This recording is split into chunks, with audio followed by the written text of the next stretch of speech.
जय हिंद दोस्तों। UPSC PYQ की सीरीज हम कर रहे थे। इन्वायरमेंट एंड इकोलॉजी यानी पर्यावरण एवं पारिस्थितिकी की जो सब्जेक्ट है वो चल रहा था। पारिस्थितिकी तंत्र हमने कर लिया था, हमने जैव विविधता कंप्लीट कर ली थी। हमने इसके बाद जो पर्यावरण से रिलेटेड, क्लाइमेट चेंज से रिलेटेड चीज़ें थी, प्रदूषण से रिलेटेड चीज़ें थी, वह भी कंप्लीट कर ली थी। आज हमें क्या करना है, ऑर्गेनाइजेशन करना है, इंटर, ये सब हमने कर लिया है। इससे पहले हिस्ट्री, जियोग्राफी, पॉलिटी सब हो चुके हैं। आप अगर नए हैं तो प्लेलिस्ट बनी हुई है, आप सेव कर सकते हैं। हिंदी माध्यम के लिए बहुत कुछ चीज़ें चल रही हैं, आप विजिट करेंगे तो बढ़िया रहेगा। आज हमें पर्यावरण से संबंधित अंतर्राष्ट्रीय संगठन, कानून, सम्मेलन करने हैं, जहाँ से मल्टीपल क्वेश्चन आते हैं और हर साल क्वेश्चन आते हैं। ठीक है, चलिए आप भी उत्तर देंगे तो अच्छा लगेगा, आपको भी पता लगेगा कि आपकी तैयारी कैसी चल रही है। क्वेश्चन नंबर 1, निम्नलिखित कथनों पर विचार कीजिए। कथन 1, हाल ही में यूरोपीय संसद ने the net zero industry act को मंजूरी दी, यानी करंट अफेयर्स इंपॉर्टेंट है। दूसरा कथन है, यूरोपीय संघ वर्ष 2040 तक कार्बन तटस्थता प्राप्त करने का आशय रखता है, इसलिए उसका लक्ष्य उस समय तक अपनी सभी, इस वर्ड पे फोकस करिएगा, स्वच्छ प्रौद्योगिकी विकसित करना है। कौन सा इनमें से सही है, व्याख्या करता है कि नहीं? तो कथन 1 सही है, कथन 2 गलत है। गलत क्यों हो गया दूसरा? क्योंकि मैंने बोला था यहाँ पे फोकस करिएगा। क्या ऐसा कोई देश बन सकता है जो सभी स्वच्छ प्रौद्योगिकी विकसित करना उसका लक्ष्य होगा? क्या सभी जगह स्वच्छ प्रौद्योगिकी आ जाएगी? इतनी हाल फिलहाल में 2040 तक इतना जल्दी हम चीजें मूव नहीं कर सकते। ठीक है, तो यूरोपीय संघ ने कहा वर्ष 2050 तक जलवायु तटस्थ होने वाली पहली प्रमुख अर्थव्यवस्था का लक्ष्य बना रहा है। ठीक है, तो इसमें जो 2040 है वहां भी मैंने सर्किल किया था, वहां भी गलती हुई है और सभी वहां पर भी गलती हुई है। तो आप जहां पर फंसाए जा सकते हैं वहां पर सर्किल करते रहिए, जिससे समझ में आएगा यहाँ पर मुझे क्वेश्चन में फंसाया जा रहा है। ठीक है, ये कैसा आएगा? प्रैक्टिस करने से। बार बार उस प्लेलिस्ट को आप सेव करके रखिए, देखिए, या कुछ पढ़ने का मन ना हो उस प्लेलिस्ट को देखिए, मजा आएगा। 2023 का क्वेश्चन देखते हैं।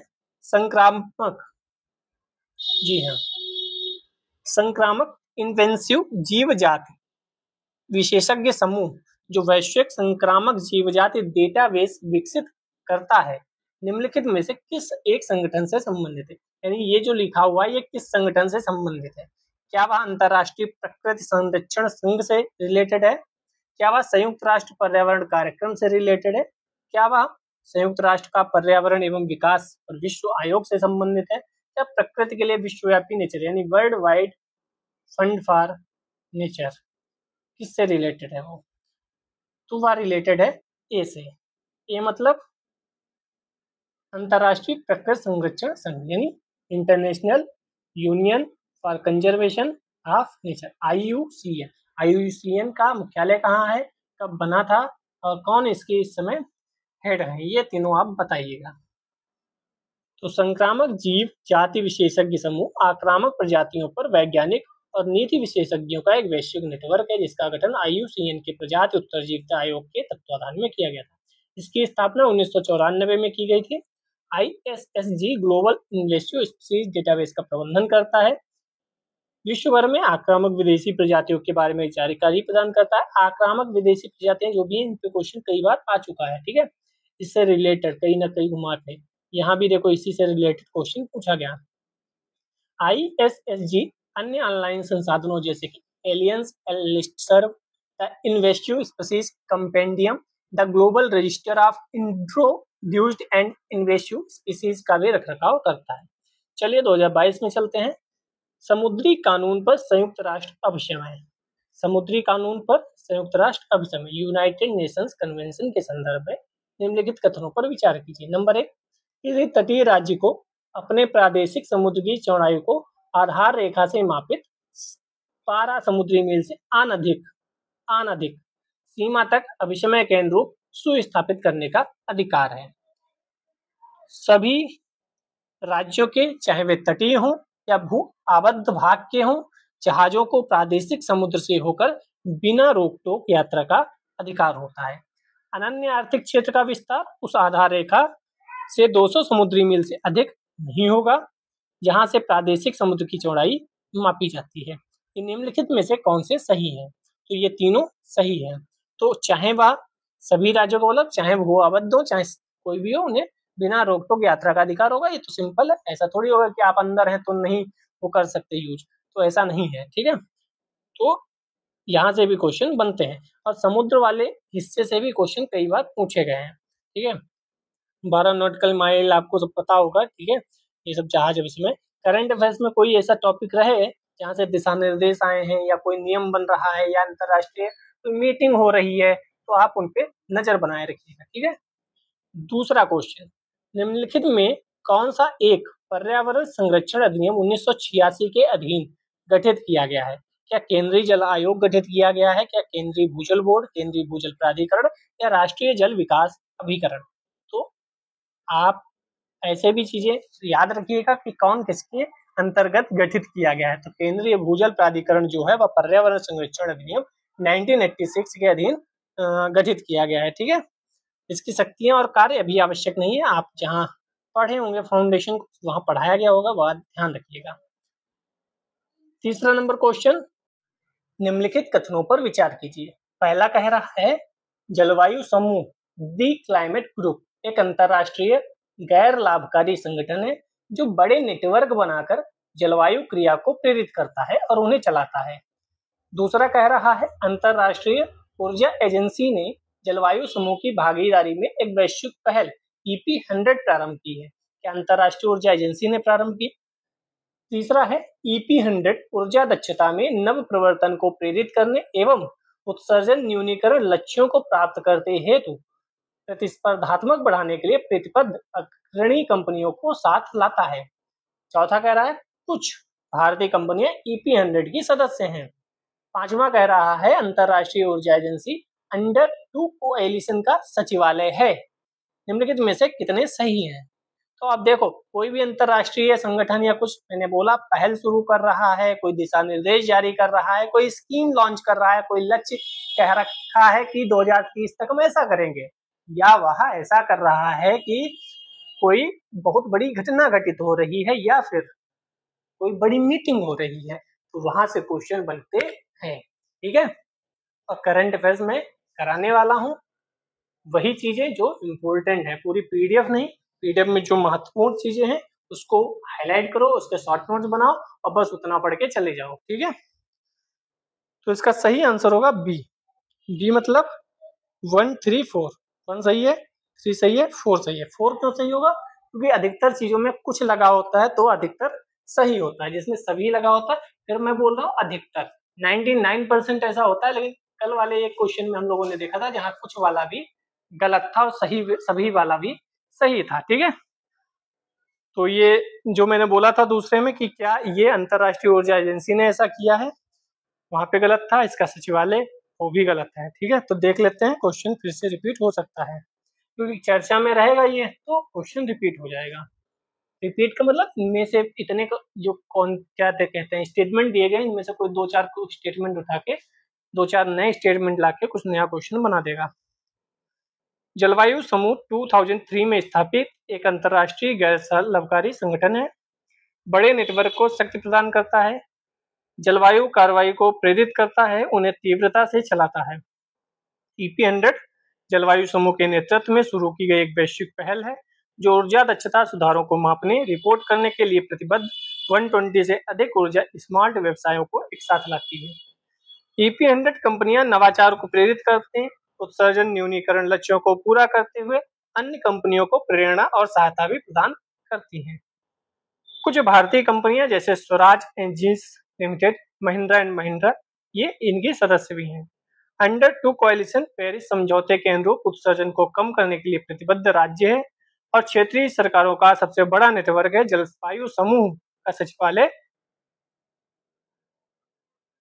जलवायु समूह द क्लाइमेट ग्रुप 2 कोएलिशन का सचिवालय है। तो सचिवालय क्या है? जलवायु समूह है, ना कि जो दिया था उसमें अंतरराष्ट्रीय ऊर्जा एजेंसी। ठीक है, चलिए UNEP ऊपर क्वेश्चन आ रखा था, कहाँ पे आया था? हमने भी अच्छा ये IUCN था, IUCN, UNEP, WWF, ये सब बहुत इंपॉर्टेंट। UNDP इंपॉर्टेंट चीजें हैं। यूएनईपी द्वारा समर्थित कॉमन कार्बन मैट्रिक को किस लिए विकसित किया गया है? केवल सिंपल पूछ लिया किस लिए विकसित किया गया है, बहुत ज्यादा डीप नहीं गया। नंबर 1, संपूर्ण विश्व में निर्माण कार्यों के कार्बन पदचिह्न का आकलन करने के लिए, कार्बन उत्सर्जन व्यापार में विश्ववर्गीय वाणिज्यिक कृषि संस्थाओं के प्रवेश हेतु अधिकार देने के लिए, सरकारों को अपने देशों द्वारा किए गए समग्र कार्बन पदचिह्न के आकलन हेतु अधिकार देने के लिए, या किसी इकाई समय में विश्व में जीवाश्मी ईंधनों के उपयोग से उत्पन्न होने वाले समग्र कार्बन पदचिह्न के आकलन के लिए। तो इसका आंसर ये सही होगा। संपूर्ण विश्व में कितना कार्बन पदचिह्न हो रहा है उसका आकलन करने के लिए ये एक कॉमन कार्बन मैट्रिक बनाया गया, ठीक है, जिसके द्वारा यूएनईपी द्वारा समर्थित है। ऐसी कोई चीजें चर्चा में रहे तो आप उसको याद करिए। दूसरा क्वेश्चन चलते हैं। शहर का अधिकार एक सम्मत मानवाधिकार है तथा इस संबंध में संयुक्त राष्ट्र हैबिटेट प्रत्येक देश द्वारा की गई प्रतिबद्धताओं को मॉनिटर करता है। दूसरा, शहर का अधिकार शहर के प्रत्येक निवासी को शहर में सार्वजनिक स्थानों को वापस लेने एवं सार्वजनिक सहभागिता का अधिकार देता है। तीसरा, शहर का अधिकार का आशय यह है कि राज्य शहर की अनधिकृत बस्तियों को किसी भी लोक सेवा अथवा सुविधा से वंचित नहीं कर सकता। किसी भी लोक सेवा अथवा सुविधा से वंचित नहीं कर सकता। कौन सा सही है? तो 2 और 3 सही है, पहला गलत है। पहला गलत क्यों है? प्रत्येक देश द्वारा ये जो है चीज वह गलत होनी चाहिए। शहर का अधिकार एक मानव अधिकार है परंतु कुछ देश इसे मानव अधिकार का दर्जा नहीं देते। वही मैंने बोला जो प्रत्येक देश है वह जो चीजें कर रहा है वही गलत है। प्रत्येक देश नहीं, कुछ देश ऐसे भी हैं जो नहीं करते, ठीक है। चलिए तीसरा नंबर क्वेश्चन, जलवायु अनुकूल कृषि क्लाइमेट स्मार्ट एग्रीकल्चर के लिए भारत की तैयारी के संदर्भ में निम्नलिखित कथनों पर विचार कीजिए। नंबर 1, भारत में जलवायु स्मार्ट ग्राम दृष्टिकोण अंतरराष्ट्रीय अनुसंधान कार्यक्रम जलवायु परिवर्तन कृषि एवं खाद्य सुरक्षा द्वारा संचालित परियोजना का एक भाग है। तो किसके द्वारा परियोजना चलाई जा रही वह पूछ लिया। CCAFS परियोजना अंतरराष्ट्रीय कृषि अनुसंधान हेतु परामर्शदात्री समूह के अधीन संचालित किया जाता है जिसका मुख्यालय फ्रांस में है। क्या इसके अधीन है? भारत में स्थित अंतरराष्ट्रीय अर्ध शुष्क उष्णकटिबंधीय फसल अनुसंधान संस्थान के अनुसंधान केंद्रों में से एक है। CGIMR के अनुसंधान केंद्रों में से क्या एक है? तो ये तीनों सही है, ठीक है, ये उनमें से एक भी है और वो उसके द्वारा संचालित भी है, मुख्यालय फ्रांस में भी है, CGIMR के अधीन भी है, ठीक है। तो जलवायु स्मार्ट कृषि ये दृष्टिकोण था, कोई पहल है, ये सब चीजें अगर चर्चा में हैं तो आपको वह पढ़नी चाहिए, याद होनी चाहिए। 2020 का क्वेश्चन देखते हैं। पहला, निम्नलिखित कथनों पर विचार कीजिए। केंद्रीय भूमि जल प्राधिकरण ने भारत के 36% जिलों को अतिशोषित, ओवर एक्सप्लॉइटेड अथवा संकटपूर्ण क्रिटिकल वर्गीकृत किया है। दूसरा, CGWA यानी केंद्रीय भूमि जल प्राधिकरण का निर्माण पर्यावरण संरक्षण अधिनियम के अंतर्गत हुआ है। तीसरा, विश्व में भूजल सिंचाई के अंतर्गत सबसे अधिक क्षेत्र भारत में है। निम्नलिखित में से कौन सा सही है? तो बी सही है, 2 और 3। पहला गलत है। क्या 36% जिले थे? नहीं, 19% जिलों को ऐसा वर्गीकृत किया गया है, ठीक है। बाकी भारत में सबसे अधिक क्षेत्र है भूजल सिंचाई का, क्योंकि भूजल मतलब भारत की जो एरिया है वो ज्यादा है। अब कहोगे एरिया तो 7वें नंबर पे आता है, हाँ 7वें नंबर पर आता है, लेकिन जो रूस वाला है उसमें ज्यादातर ऐसा क्षेत्र है जहाँ सिंचाई नहीं होती है। चीन का भी कुछ ऐसा क्षेत्र है जहाँ कुछ ही जगह पे खेती होती है। अपने यहाँ एरिया ऐसा बहुत ज्यादा है जहाँ बहुत ज्यादा खेती हो रही है और सिंचाई का ऐसा है कि मतलब बारिश पे हम बहुत ज्यादा निर्भर नहीं रह सकते इस समय, तो सिंचाई भी ठीक ठाक होती है। भूजल सिंचाई यहाँ पे लिखा है देखो, ठीक है। दूसरा नंबर क्वेश्चन, यदि किसी पौधे की विशिष्ट जाति को वन्यजीव सुरक्षा अधिनियम 1972 की अनुसूची 6 में रखा गया है तो इसका क्या तात्पर्य है? उस पौधे की खेती करने के लिए लाइसेंस की आवश्यकता होगी क्या? तो ऐसे पौधों की खेती किसी भी परिस्थिति में नहीं हो सकती। क्या ऐसा है? यह एक आनुवंशिकता रूपांतरित फसली पौधा है। क्या ऐसा पौधा आक्रामक होता है और परितंत्र के लिए हानिकारक होता है? पहला वाला सही है। ऐसी चीजों के लिए लाइसेंस की आवश्यकता है। आपको क्या पढ़ना है? जो इसका जो क्या कहते हैं, अनुसूचियों में बांटा गया है ना, किस अनुसूची में किसे रखा गया है, क्यों रखा गया है, वह चीजें यहाँ पर पूछी जा रही हैं। तो आपको पढ़ के, जैसे अनुसूची 1 में क्या है, 2 में क्या है, 3 में क्या है, 4 में क्या है, 5 में क्या है, 6 में क्या है, क्या ये चेंज भी हो गई हैं? अगर हाँ, तो आप नई वाली पढ़िएगा, नहीं तो यही वाली पढ़िएगा। ठीक है। थर्ड नंबर क्वेश्चन, भारत की जैव विविधता, नहीं, भारत की जैव ईंधन की राष्ट्रीय नीति के अनुसार, राष्ट्रीय नीति आ गई, पहल आ चुकी है, नीति आ चुकी है, दृष्टिकोण आ चुके हैं, नियम आ चुके हैं। तो भारत की जैव ईंधन की राष्ट्रीय नीति के अनुसार जैव ईंधन के उत्पादन के लिए निम्नलिखित में से किनका उपयोग कच्चे माल के रूप में हो सकता है? जैव ईंधन बनाना है, कौन कौन कच्चा माल बन सकता है? तो ये क्वेश्चन आसान था। ठीक है। 1 2 5 6, 1 भी सुना है, 2 भी सुना है, 5 भी सुना है, आलू और 6 भी सुना है। हॉर्स ग्राम और मूंगफली के बीज से ऐसा नहीं होता है। ठीक है। 1 2 5 6 आसान क्वेश्चन था। जैव ईंधन चल रहा था, तो लेकिन अब जिन्होंने नहीं पढ़ा होगा उनके लिए थोड़ा सा दिक्कत भी थी। क्या दिक्कत थी? सब कुछ पढ़ लिया, किस किस से बनता है, तो वहां पर ये कहकर छोड़ दिया जाता है अधिकतर चीजों से बन ही जाता है। अब अधिकतर चीजों में क्या क्या आता है वो लोग नहीं पढ़ते हैं। कई बार ऐसे भी क्वेश्चन पूछ दिए जाते हैं, जैसे चुकंदर, स्वीट सॉर्गम, स्टार्च वाली वस्तुएं, खान, कसावा, मनुष्य के बेकार अनाज, ये अधिकतर चीजों से बनता है, ये कहकर आगे बढ़ जाते हैं आप लोग। ये नहीं करना है। एक बार एटलीस्ट उसको देख लो। अगर वो देख लेते तो दिमाग में आ जाता कि हाँ ये दोनों चीजें तो नहीं थी शायद। तो एटलीस्ट एक बार अवश्य पढ़कर आगे निकलना चाहिए, ना कि सब आता है कहकर आगे निकल लो। ठीक है। 2019 का पहला क्वेश्चन, निम्नलिखित कथनों पर विचार कीजिए। पर्यावरण संरक्षण अधिनियम 1986 भारत सरकार को सशक्त करता है। कहाँ कहाँ सशक्त करता है? कि वह पर्यावरणीय संरक्षण की प्रक्रिया में लोक सहभागिता की आवश्यकता का और इसे हासिल करने की प्रक्रिया और रीति का विवरण दें।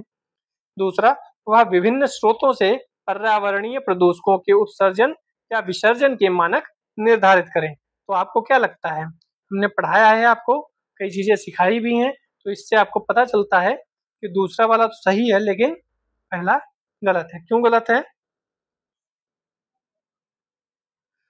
पर्यावरण संरक्षण अधिनियम भारत सरकार को इस बात के लिए सशक्त करता है कि वह विभिन्न स्रोतों से पर्यावरण प्रदूषकों के उत्सर्जन या निस्सारण के मानक निर्धारित करे, साथ ही पर्यावरण प्रदूषण के निवारण, नियंत्रण, उपशमन के लिए राष्ट्रव्यापी कार्यक्रम की योजना बनाए, उसको निष्पादित करे।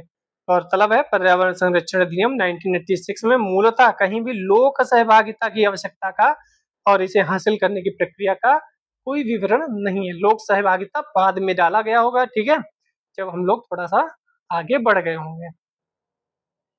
चीजें 1947 से लेकर 2025 तक बदलती रही हैं। एक समय में एक चीज नहीं रही। संविधान आया, संविधान भी संशोधित हो चुका है। 130वां संविधान संशोधन आ चुका है। ठीक है। तो आप समझिए कि कोई भी नियम बना होगा, कोई भी एक्ट आया होगा, कोई भी रूल रेगुलेशन, वह सब भी परिवर्तित हुए होंगे। तो बाद में चीजें जुड़ती रहती हैं। आप 1986 का एक्ट, 1988 का एक्ट, 1972 का एक्ट, ये कई एक्ट ऐसे हैं जो आपको कंठस्थ हो, वहां से क्वेश्चन मल्टीपल टाइम्स आया है। ठीक। पेरिस एग्रीमेंट, आपका क्योटो प्रोटोकॉल, आपका रियो डी जेनेरियो 1992, 1972 में जो हुआ था, ये सब चीज दिमाग में हमेशा आ रहे हैं। जैसे मुझे दिमाग में है कि 1972, 1992 भारत ने कब अपनाया क्या चीज, क्योटो प्रोटोकॉल कब आया, 1910 में, सॉरी 1910 नहीं, 2010 में कहाँ मीटिंग हुई थी, 2015 में पेरिस एग्रीमेंट आया, लेकिन उसका काम कब से शुरू हुआ गया था। एक चैप्टर है उसमें पूरा ये रियो डी जेनेरियो से लेकर या 1972 से कहें तो वहां से लेकर चीजें दी गई हैं। उसको पूरा आप क्रोनोलॉजी में ही पढ़िए कि 1972 में ये हुआ, फिर 1992 में 20 साल बाद ये बना, फिर ये हुआ, फिर ये हुआ, फिर ये हुआ, फिर ये हुआ, करते करते धीरे धीरे आप आइए इधर को, जो भी सीओपी हो चुकी है वहां तक। और जो नई हुई है वह आप करंट अफेयर से देखिए। जब आप क्रोनोलॉजी में पढ़ेंगे ना तो आपको चीजें समझ में आएंगी रिलेट करते हुए, अच्छा ये यहाँ से शुरू हुआ, क्योंकि कोई भी चीज ऐसी नहीं है जो एकदम आ गई हो। जब पेरिस एग्रीमेंट 2015 में आया तो अभी कई समय से चल रहा था, पहले बात होती है, फिर उस पर दूसरी बार मिलते हैं तो कुछ चर्चा हो जाती है, तीसरी बार मिलते हैं तो कुछ और उसमें प्रावधान जोड़ दिए जाते हैं, फिर कहीं पांचवी छठी में कुछ लागू होता है। तो आप उसको पढ़िएगा, बहुत मजा आता है, लेकिन पहली बार मेरे पल्ले नहीं पड़ा था, तो 3-4 बार मैंने पढ़ा तब समझ में आया कि अच्छा ये 100 यहाँ भी लिखा है बिलियन, 100 बिलियन यहाँ भी लिखा है, 100 बिलियन वहां भी लिखा है, ये 3 जगह कैसे हुआ। तो आप भी थोड़ा सा दिमाग लगेगा, लेकिन हाँ अगर आप बार बार पढ़ेंगे तो चीजें समझ में आएगी, क्योंकि मैं भी पढ़ता था खुद से तो मुझे समझ में आता है कि चीजें डिफिकल्ट हैं, लेकिन उसे इजी मैंने बनाया। 5-6 बार पढ़ के आप भी इजी बनाइए, ठीक है। हरित अर्थव्यवस्था पर कार्रवाई के लिए भागीदारी, जो अपेक्षाकृत हरित एवं और अधिक समावेशी अर्थव्यवस्था की ओर देशों के संक्रमण में सहायता देने के लिए संयुक्त राष्ट्र की एक क्रियाविधि है, आविर्भूत हुई। कब आविर्भूत हुई? जोहान्सबर्ग 2002 के संधारणी विकास के पृथ्वी शिखर सम्मेलन में, देखो वही क्वेश्चन है उसी टाइप का। रियो डी जेनेरियो में 2012 के संधारणी विकास पर संयुक्त राष्ट्र सम्मेलन में, पेरिस में 2015 में जलवायु परिवर्तन पर संयुक्त राष्ट्र फ्रेमवर्क कन्वेंशन में, या नई दिल्ली में 2016 के विश्वव्यापी संधारणी विकास सम्मेलन में। डी होना चाहिए क्योंकि 2018 में क्वेश्चन आया, नहीं देखो बी हुआ। रियो डी जेनेरियो में 2012 के संधारणी विकास पर संयुक्त राष्ट्र सम्मेलन में ये सब चीजें आई थी, ठीक है, ब्राजील में। तो आपको पता होना चाहिए कौन सी चीज कब आ रही है, कहाँ मीटिंग हुई थी, कौन सी मीटिंग थी, COP20 थी, COP10 थी, COP12 थी, ठीक है। दूसरा, momentum for change climate neutral now, यह पहल किसके द्वारा प्रवर्तित है? फिर वहीं से क्वेश्चन है, किसके द्वारा प्रवर्तित है? जलवायु परिवर्तन पर अंतर सरकारी पैनल, या यूएनईपी सचिवालय, या यूएनएफसीसी सचिवालय, या विश्व मौसम विज्ञान संगठन। तो ये यूएनएफसीसी सचिवालय के द्वारा पहल प्रवर्तित की गई थी, ठीक है। गाक्सा पे क्वेश्चन आ गया 3rd नंबर। जलवायु अनुकूली कृषि के लिए वैश्विक सहबंध गाक्सा के संदर्भ में निम्नलिखित में से कौन सा कथन सही है? गाक्सा 2015 में पेरिस में हुए जलवायु सम्मेलन का एक परिणाम है।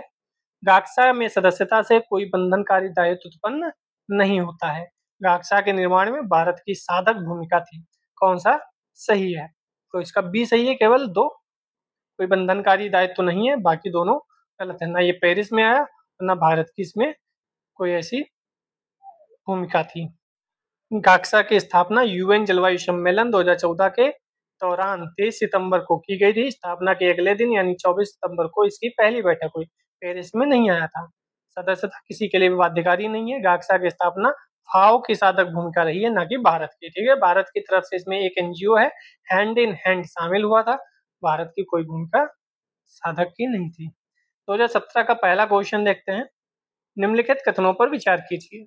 अल्पजीवी जलवायु प्रदूषकों को निम्नीकृत करने हेतु जलवायु एवं स्वच्छ वायु गठबंधन CCAC G20 समूह के देशों की एक अनोखी पहल है। क्या G20 देशों की है? CCAC मेथेन, काला कार्बन, हाइड्रोफ्लोरोकार्बन पर केंद्रित करता है। तो निम्नलिखित में से कौन सा सही है? तो बी सही है, क्योंकि यही फंसाया गया है G20 वाला, ठीक है। देख लेते हैं। तो जलवायु स्वच्छ वायु गठबंधन एक वैश्विक प्रयास है अल्पजीवी जलवायु प्रदूषकों को निम्नीकृत करने हेतु सरकारों, नागरिक समाज, निजी क्षेत्र को एकजुट करता है, इसलिए कथन 1 सही नहीं है, ठीक है। दूसरा क्वेश्चन, वाणिज्य में प्राणीजात और वनस्पति जात के व्यापार संबंधी विश्लेषण यानी ट्रैफिक पर क्वेश्चन आया है। ट्रैफिक के संदर्भ में निम्नलिखित कथनों पर विचार कीजिए। ट्रैफिक यूएनईपी के अंतर्गत एक ब्यूरो है, क्या यूएनईपी के अंतर्गत है ये? ट्रैफिक का मिशन यह सुनिश्चित करना है कि वन्य पादपों, जंतुओं के व्यापार से प्रकृति के संरक्षण को खतरा ना हो। तो दूसरा तो सही है, पहला गलत है। क्यों गलत है? यूएनईपी के चक्कर में गलत है, पर यूएनईपी नहीं है। ट्रैफिक एक गैर सरकारी संगठन है जो वर्ल्ड वाइल्ड लाइफ फंड और international union for conservation of nature का एक संयुक्त कार्यक्रम है। तो IUCN world wide fund for nature इनका संयुक्त कार्यक्रम है, ठीक है। चलिए तीसरे नंबर क्वेश्चन पे चलते हैं। भूमंडलीय जलवायु परिवर्तन संधि ग्लोबल क्लाइमेट चेंज अलायंस के संदर्भ में निम्नलिखित कथनों में से कौन सा सही है? यह यूरोपीय संघ की पहल है, पहला यही गलत हो सकता है। आप पीवाईक्यू देखते हुए यह समझ जाएंगे कि गलत कहाँ पे हो सकता है, फिर आप अपना दिमाग लगा सकते हैं। ठीक है, पीवाईक्यू बहुत महत्वपूर्ण है। यह लक्ष्याधीन विकासशील देशों को उनकी विकास नीतियों और बजटों में जलवायु परिवर्तन के एकीकरण है तो तकनीकी एवं वित्तीय सहायता प्रदान करता है, ये भी सही हो सकता है। इसका समन्वय विश्व संसाधन संस्थान और धारणीय विकास हेतु व्यापार परिषद द्वारा किया जाता है। कौन सा सही होगा? तो इसका आंसर 1 और 2 सही है, तीसरा गलत है। तो जो यहाँ पे गलत नहीं हुआ, यहाँ पे सही हो गया, लेकिन यहाँ पे चीजें गलत हो गई। इसके द्वारा इसका समन्वय किया जाता है, वह गलत है।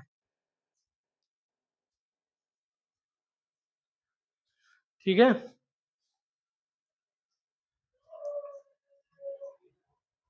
ठीक है, आगे बढ़ते हैं। इसमें कुछ ऐसा नहीं था, करंट अफेयर्स ध्यान देखिएगा। 4th क्वेश्चन, बेहतर नगरीय भविष्य की दिशा में कार्यरत संयुक्त राष्ट्र कार्यक्रम में संयुक्त राष्ट्र पर्यावास यूएन हैबिटेट, क्वेश्चन एक बार ऑलरेडी पढ़ चुके हैं आज। यूएन हैबिटेट की भूमिका के संदर्भ में निम्नलिखित कथनों में से कौन से सत्य हैं? संयुक्त राष्ट्र महासभा के द्वारा संयुक्त राष्ट्र पर्यावास को आज्ञापित किया गया है कि वह सामाजिक एवं पर्यावरणीय दृष्टि से धारणीय एवं कस्बों शहरों को संवर्धित करे जो सभी को पर्याप्त आश्रय करते हों। दूसरा, इसके साझेदारी सिर्फ सरकारें या स्थानीय नगर प्राधिकरण है, सिर्फ पे डाउट हो सकता है। तीसरा, संयुक्त राष्ट्र पर्यावास सुरक्षित पेयजल, आधारभूत स्वच्छता तक पहुंच बढ़ाने, गरीबी कम करने के लिए संयुक्त राष्ट्र व्यवस्था के समग्र उद्देश्य में योगदान करता है। तो गलत कहाँ पे है? दूसरा गलत हो सकता है, वही गलत है, सिर्फ नहीं बाकी भी चीजें हैं। ठीक है, तो यूएन हैबिटेट एक बार आप पढ़ लीजिएगा, चाहो तो यहीं से स्क्रीनशॉट ले लो। पढ़ लेना, 1978 में स्थापित हुआ था, मुख्यालय नैरोबी केन्या में है, संयुक्त राष्ट्र की एजेंसी है। ये तीनों चीजें महत्वपूर्ण हैं इसके लिए। ठीक है, बाकी तो हम पढ़ ही आए हैं स्टेटमेंट में। 5th नंबर क्वेश्चन, वन्य जीव सुरक्षा अधिनियम 1972, इसी की मैं बात कर रहा था। और एक 1972 में अंतरराष्ट्रीय भी सम्मेलन हुआ था, वह कौन सा था, वह भी बताइएगा। वन्य जीव सुरक्षा अधिनियम 1972 के अनुसार किसी व्यक्ति द्वारा विधि द्वारा किए गए कतिपय उपबंधों के अधीन होने के सिवाय निम्नलिखित में से कौन से प्राणी का शिकार नहीं किया जा सकता? घड़ियाल, जंगली भैंस, भारतीय जंगली गधा। तो ये तीनों हैं जिनका शिकार नहीं किया जा सकता। ठीक है, और भी होंगे तो आप उसको करंट अफेयर से सूची बनाते रहिएगा। 6th नंबर क्वेश्चन, भारत में यदि कछुए की एक जाति को वन्यजीव संरक्षण 1972 की अनुसूची 1 के अंतर्गत संरक्षित घोषित किया गया हो तो इसका निहितार्थ क्या है? तीसरा क्वेश्चन आज हम ये पढ़ रहे हैं जो वन्यजीव संरक्षण अधिनियम 1972 की अनुसूची पे आया है। एक यही, एक इससे पहले, एक ही साल में 2 क्वेश्चन आ गए, और एक हम और पढ़कर आए थे जिसमें अनुसूची 5 दिया गया था शायद। ठीक है, आपको पता होगा, अभी हमने पढ़ा कुछ देर पहले। तो 1972 की अनुसूची 1 का मतलब क्या है? इसे संरक्षण का वही स्तर प्राप्त है जैसे कि बाघ को। इसका अब वन्य क्षेत्रों में अस्तित्व समाप्त हो गया है, कुछ प्राणी बंदी संरक्षण के अंतर्गत हैं और अब इसके विलोपन को रोकना असंभव है। तीसरा, यह भारत के एक विशेष क्षेत्र में स्थानिक है। डी कह रहा है, बी और सी दोनों सही होंगे। तो ए वाला है, इसे संरक्षण का वही स्तर प्राप्त है जैसा कि बाघ को, यानी बाघ अनुसूची 1 में आता है। ठीक है, लाइक कमेंट शेयर कर ही दिया होगा आपने। चलिए 7th नंबर क्वेश्चन, हाल ही में कुछ शेरों को गुजरात के उनके प्राकृतिक आवास से निम्नलिखित में से किस एक स्थल पर स्थानांतरित किए जाने का प्रस्ताव था? तो ये आप जानते हैं, गिर राष्ट्रीय उद्यान जो है वहां से कूनो पालपुर वन्यजीव अभ्यारण्य, क्योंकि आप जानते हैं गिर राष्ट्रीय उद्यान में शेर बचे हुए हैं। ठीक है, बाकी कहीं शेर नहीं है।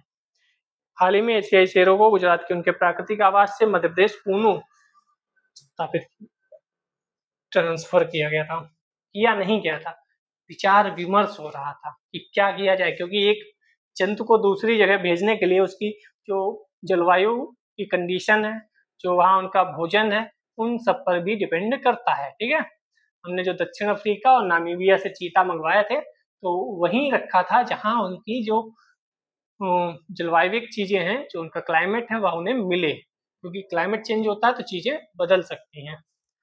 एम स्ट्रिप्स शब्द कभी कभी समाचार में किस संदर्भ में देखा जाता है? तो ऐसे शब्द भी ध्यान रखिएगा, क्वेश्चन बहुत आते हैं।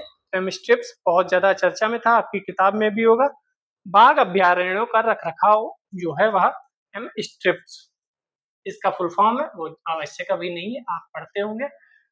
नए हैं तो थोड़ा विजिट करिए, टेलीग्राम लिंक डिस्क्रिप्शन में है। मिलते हैं कल, तब तक के लिए पढ़ते रहिए, लिखते रहिए। मिलते हैं कल। जय हिंद, जय भारत।